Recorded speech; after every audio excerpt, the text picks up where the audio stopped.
Corporate finance practice problem using Excel. Future value of one and present value of an annuity will be used as we analyze a loan repayments with an uneven set of repayments. Get ready. It's time to take your chance with corporate finance. Here we are in our Excel worksheet. If you have access to the Excel worksheet and would like to follow along, note that we are in the practice tab as opposed to the example tab in essence being an answer key. We have the information on the left-hand side. We're going to populate that information into the blue area on the right-hand side. We're looking at a situation where we have a loan and then there's a repayment of the loan, but the repayment is not standardized. In other words, if we think about normal kind of loans for a mortgage or a home loan or something like that, typically it's set up so that the payments will be the same each time. However, if you have uneven payments, which could be possible because you can structure a loan in any way that you kind of want if you agree on that. And if you look at some bank loans and business loans, they could have some more unusual structures depending on the needs of the business. So in our situation here, we're going to say the loan is $55,000 years before payment. We're going to say is 8 years. So we have 8 years before any payment is going to be made, and then we have a 10% interest during that time period. Then after that point, we're going to say the payments will start and it needs to be paid in 16 payments. We're going to assume equal payments after that time. At that point, when the payments start, it's going to be 14%. So imagining we got the $55,000, we don't have to pay it back at all for the 8 years, interest accumulating at the 10%. Then we're going to pay it back after that point, and we have to pay it back in 16 payments, assuming equal payments, and it's going to be the 14% at that point. We want to know then what are going to be the payments that we're going to end up paying when we have to start paying it back in 16 payments at the second half here.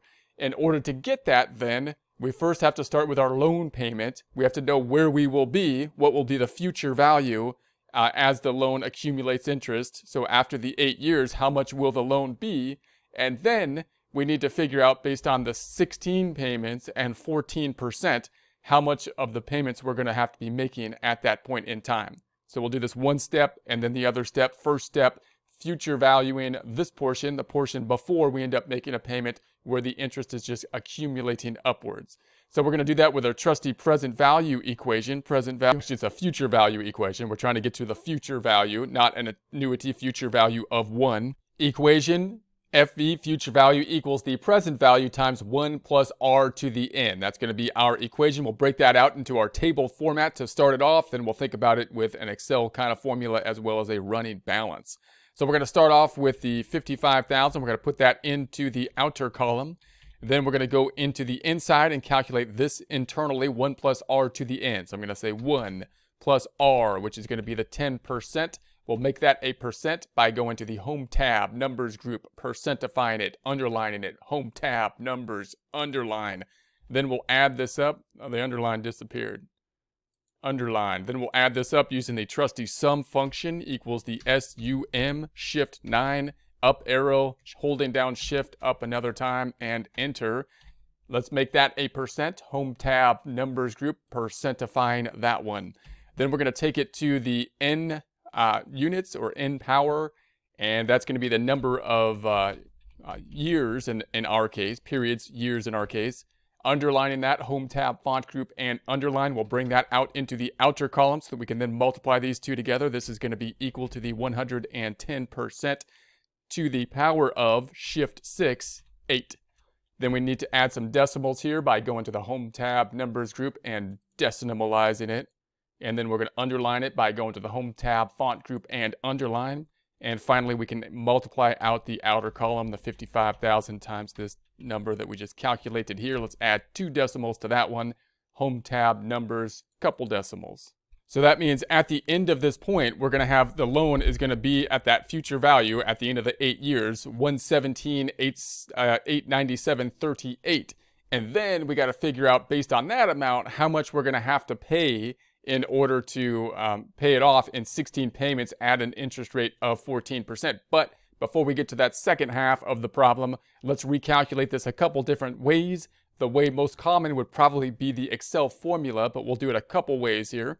So now I'm going to go and do a running balance type of calculation. So let's do the running balance type of calculation. We'll start at period 1, 2, and so on. Actually, let's start at 0, and then 1, and then 2, and then so on. And then we'll autofill this down, autofill, and the starting value then is going to be the loan of the $55,000, and then we're going to have to calculate the interest on it, and we'll just do a running balance calculation of the interest and watch the loan grow. This time it's not a good thing to grow, you know, we get a little scared as it keeps growing here. So it's going to be the 10% times the 55,000, or in other words, the 55,000 times the 10%.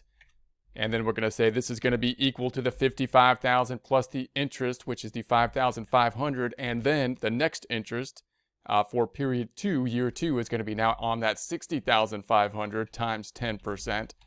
And the interest has grown. That's scary. It's getting scary.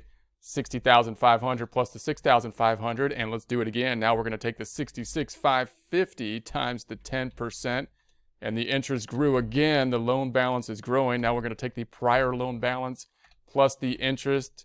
Let's do it one more time. Now we're going to take that 73,205, the balance times the 10% again, and the interest once again growing. 73,205, 7321. Let's use the autofill to copy this down now. If I double click on this, we see that that cell, E6, we don't want it to move down when I copy and paste or use the autofill to bring it down. So we're going to put our cursor in the, it's E5, in E5, and we're going to select F4 on the keyboard or put a $ before the E and 5, making it absolute, or you could just do a mixed reference, but I think it's easier to do an absolute reference so you don't have to think about which one needs a $. And then if you select both those two, by the way, it's good practice to think about which one needs the $, so you might want to practice that, but I'm not going to here. So then I'm going to autofill this on down, and there we have it. Let's add some decimals to this outer column, home tab, numbers group, couple decimals, and there we have our answer again. So you can see the running balance, you can see how the loan then grows over those 8 periods. Let's make this make these centered. Does feel like those need to be centered. Home tab alignment 0 center. That was probably bothering everybody like it was bothering me, so we had to center it.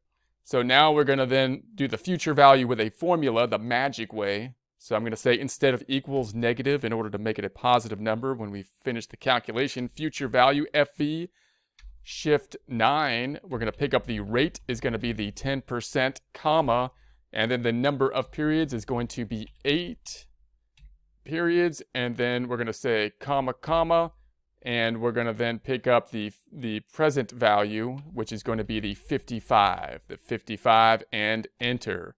So there we have it again, 117897. Let's do it one more time with the tables, table time, and we're going to start off with the 55,000 again, 55,000, picking up the amount from the table now, making sure that we have the right table.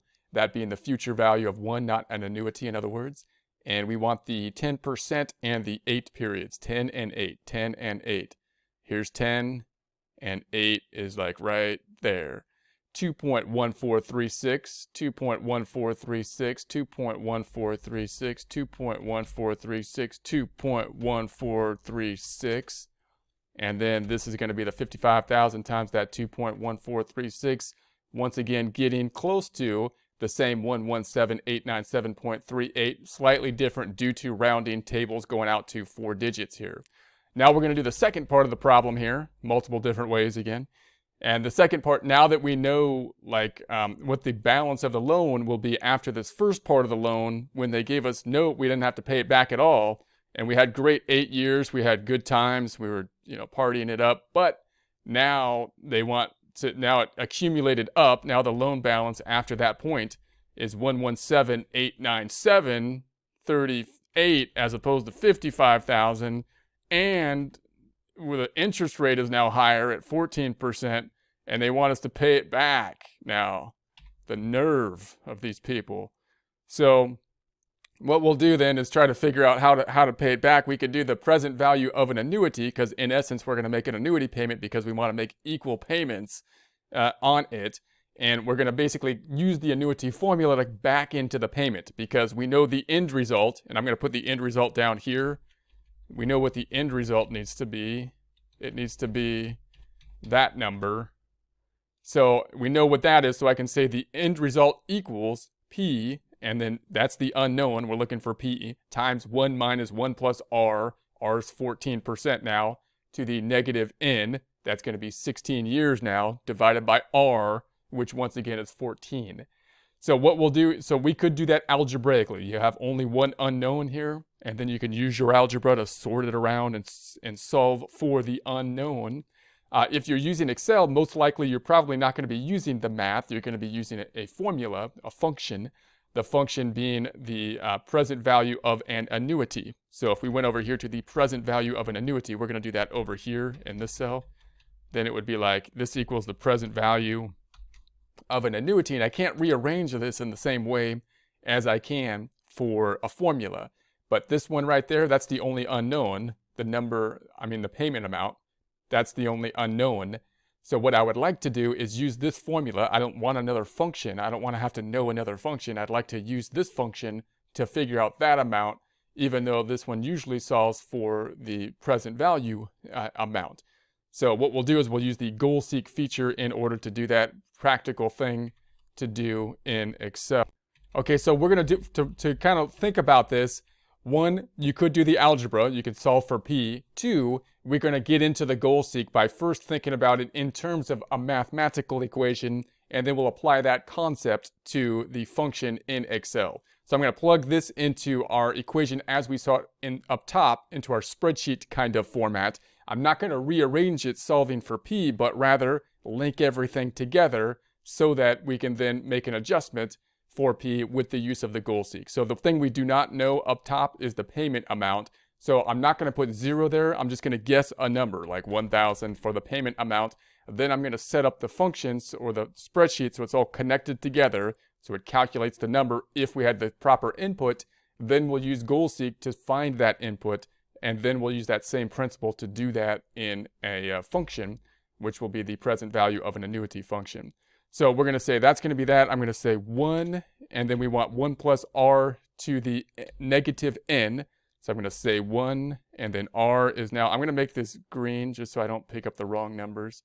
The numbers we're working on right now are the green ones. And so this is going to be 14%. We'll make that a percent by going to the Home tab, numbers, percentify it, Home tab, font, underline it. Then we'll sum this up with equals SUM, Shift 9, up arrow once, holding down Shift, up arrow again, and Enter. Then we'll percentify this, Home tab, numbers group, percentify. Now we're going to take it to the number of periods, which will be negative 16 years in our case. Underline that, Home tab, font group, and underline. And then we'll do the calculation. This is the 114 to the Shift 6 caret, in other words. And let's make that a decimal. Home tab, numbers, decimalize it, underline it, Home tab, font, underline it. And then I'm going to bring this out into the outer column now. And so now we have the outer column of, actually, let's bring this out into the outer column. I'm just going to drag that. I'm going to put my cursor on it. You can cut it and paste it, or you could just drag it like so. And then I'm going to fill in this blank spot here by going to the format painter and making it blue, or you can right click on it and you can format it as blue here. If you can't find the blue, it's actually in this little thing. It's right there. That's the blue. You got to be in standard, and that's the blue. So I learned that from the Excel is fun guys, so that's why I use blue. So I just got used to using blue. Okay, so that's what he used. So this is going to be the 1 minus that number. Let's add some decimals, Home tab, numbers, couple decimals here. So there we have that. That's the numerator. Now let's bring in the denominator, which is just going to be R, or 14%. Percentify that, Home tab, numbers, percentify, underline it, Home tab, font, and underline. We'll bring this out to the outer column. Now that we have the numerator and denominator, we'll take the numerator and we'll divide it by the denominator, as is often the case. We'll then go to the Home tab, numbers, add some decimals again, underline, Home tab, font, underline, and now we can multiply this out. Now we're finally at the multiplication. We're going to take the 1,000 times this number that we just calculated, and there we have it. Let's add 2 decimals to that one, some pennies. Home tab, number, some pennies. Okay, so there we have that. So now we know what this end result needs to be. It needs to be this 117897.38. So now I can go back up top and I can say, okay, this number right here, instead of me rearranging my formula, my spreadsheet here to solve for the payment, I can instead just adjust the payment because it's all connected. So I can say, well, what if I made this like 5,000 or something like that, and continue to adjust this like 7,000? And no, this is getting scary. Okay, or we can then use the goal seek. I could say, Excel, could you do that for me? I'm going to put my cursor off any cell that I'm going to be working with. I'm going to go then to the data tab up top and say forecast, what if, goal seek. And we're going to say, I'd like you to set this cell right there to be what we know it should be, which is that 117,897.38. That's what we got from the first part of the problem. 117,897.38. That's what, the ending result will be, that's what we have to pay ultimately. So then we're going to say by changing, what do we want to change? The 8,000. That's what we want to change. And then okay. And so then it calculates it for us. And now we're at the 18,008.1824. The party is over, people. We got to pay that. That's what we got to pay each year for 16 years. Refinance. Anyway, so then we're going to do that a couple other different ways. Let's do that with a formula over here now. If we go to the formula, same kind of concept. So now we're going to do that same thing, but we probably wouldn't be using a mathematical formula, but rather be using a formula, a function within Excel. So same concept here. I'm going to put the estimated payment down below, the 1,000 down here, then use that within the formula, allowing me then to solve for an unknown, or use that to solve the equation and then adjust for this, allowing us basically to solve for an unknown other than that which the function is for. So in other words, I'm going to do the present value of an annuity. I'm going to say negative instead of equals. PV, shift 9. The rate is going to be then this 14% again, comma. And then we're going to be saying the next thing is the number of periods. The number of periods is going to be 16. I got to go all the way over here to pick that. 16 periods. And then, comma, the thing we don't know, but which we're going to guess right now, is that cell. This cell is the thing we're going to ask then Excel to fix to get the end result to what we know it should be. So we're going to then say enter. So there we have it. End result, we know what the end result should be. It should be this number. So I'm going to say home tab, add some decimals. That's where we need it to go, and we're going to change this cell to get there. This cell is what we're going to change to get there. So we could just change the cell manually and say, okay, let's say I said 7,000, 8,000, and so on and so forth. Or we can ask Excel to change this cell to what it needs to be so that this function gets to where the end result is here, in essence working in a similar way as algebra, in that we can solve for any unknown that way in the function rather than needing another function or memorizing another function in order to work the same problem. So we're going to say goal seek data, and we'll go what if goal seek, and then I want to set this cell to be 117,897.38 by changing this cell. And then we'll say okay, dokey, and then there it is, okay. So it has changed it, and we're back up to that amazingly high payment. Whew. All right, so then we're gonna we could do this another way. We could do this with like a running balance table type of format. So I'll put this in a running balance. This is probably not the way that we would solve for this particular problem. We'd probably use this method, would be the most common method in Excel in a book problem. They're going to make you do the algebra, right? So you'd solve for it algebraically. But this is a good example of how goal seek works in like a longer spreadsheet that's all connected. So you want to get an idea of having these things all connected and then using this function to kind of get it going. So I'm going to say 1, 2, auto fill down, auto fills it, auto drives it, Dr. Phil does the calculation, home tab, alignment, center. And then once again, I don't know the payment, so I'm just going to put that 1,000 there again, which is low, but I just need a number. I just don't want it to not calculate anything, basically. And then I'm going to do the present value. I'm going to convert the annuity to multiple present values of 1 instead of an annuity of 16 periods. multiple or 16 present value of 1 calculations. So we're going to say this is going to be negative PV shift 9 rate, which will be then the 14%, comma, number of periods is just 1 because we're going to say 1 as opposed to the whatever periods, what do we have here? 16 periods, because we're going to do a bunch of present value of 1 calculations, comma, comma, because it's not an annuity now, but rather present value of 1, and then the 1,000. So value is just going to be the 1,000. The payments will all be the same because we're going to assume they're going to be equal payments that we repaid the loan with. Present value calculation, again, negative present value, shift 9, rate 14%, comma, number of periods 2, because we're 2 periods out now, comma, comma, because it is not an annuity, but present value of 1, and then we'll pick up the 1,000 for the future value. We add up the last plus the new present value, and so on and so forth. We can copy this on down. However, let's see if we need to absolutize anything, make an absolute reference of anything, not that one.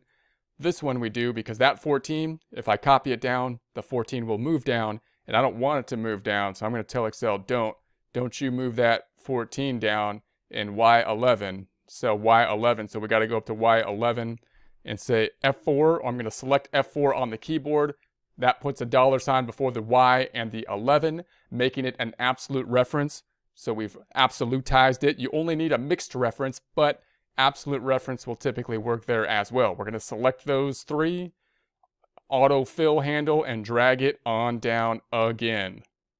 So there we get back to that, what is that?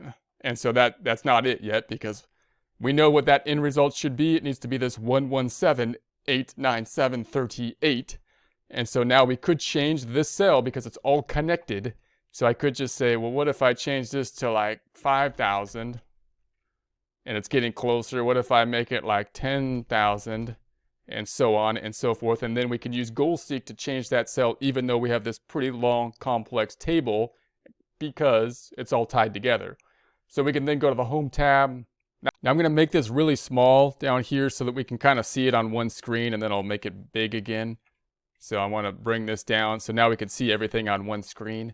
And then I'm going to go to the data tab, what if analysis, in the forecast area, goal seek. And so what is the goal that you seek? And we're going to say we want this cell right there to be 117,897.38. And we want to do that by changing this goal. And so we're going to say OK. And the goal has been sought. And there it is. So there's our 18,818. So once again, you can use that goal seek even in a fairly large table. I'm holding down Control, scrolling back up to make it fairly large again so people can see it. At least I can see it, maybe. Other people maybe could see it before. Now this table time, we'll end it out with the table time. We know the end result here should be that. That's what we're looking for. And then I'm trying to back into the amount. So can I do that with the table? Can I back into the amount? We can if it's, even rates and whatnot. So I can say, all right, let's try that. We're going to say then the 14 and 16. We're looking 14%, 16 periods. I got to scroll back down a little bit so I can see everything here. More, not enough. More. Okay. 14%, 16 periods is right there. 6.2651, 6.2651, 6.2651, 6.2651, 6.2651. Then if this times that should equal that, then I can back into the payment by saying it should be this divided by that. So I know that's a lot of this is and that's, but hopefully that made sense. Okay. So that is a little bit slightly different than this over here because we had a rounding difference here for that. So we have a rounding difference resulting in a slight difference for the payment amount. In other words, of course, the table goes out to 4 digits.